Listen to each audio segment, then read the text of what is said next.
Hey everyone, Mrs. Peterson here, and now I'm going to show you actually how to start some layers to get going on this project. So if you notice over here in the layers, I have the top layer selected.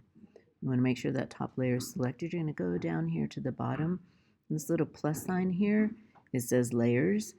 They're like stacks of paper. We're going to go ahead and add 3. 1, 2, 3. And I'm going to go ahead and name this first layer, and I'm going to name it color background. OU. The one above it is going to be called, see how I clicked twice?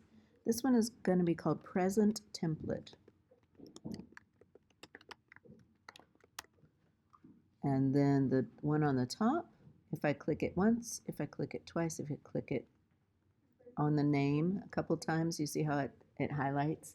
Then you can type over it, and it's going to be present shape.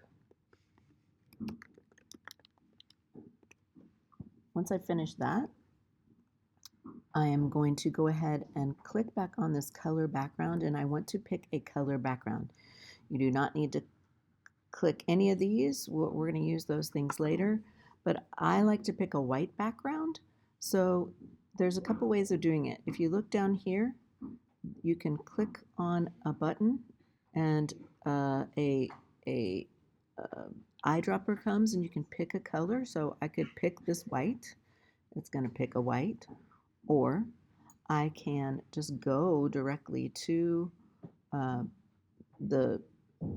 my color picker, okay?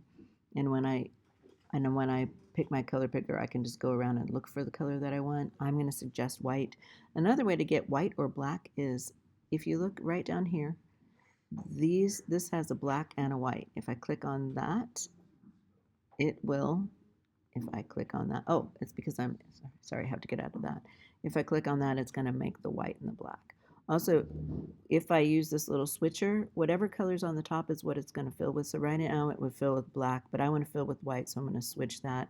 This is the color I want to fill with. I want to make sure I'm selected my color background. I'm going to go up about halfway to something that looks like a paint bucket, but it might look like a gradient tool on yours. So if you see the gradient tool, you click and hold, and you see here's gradient tool, and here's the paint bucket. So I'm going to select the paint bucket, looks like a paint bucket, and when I go over here, it looks like a paint bucket, and I'm going to click on it, and it's going to fill, and if you notice, this color background is now white, and that is exactly what I wanted to do.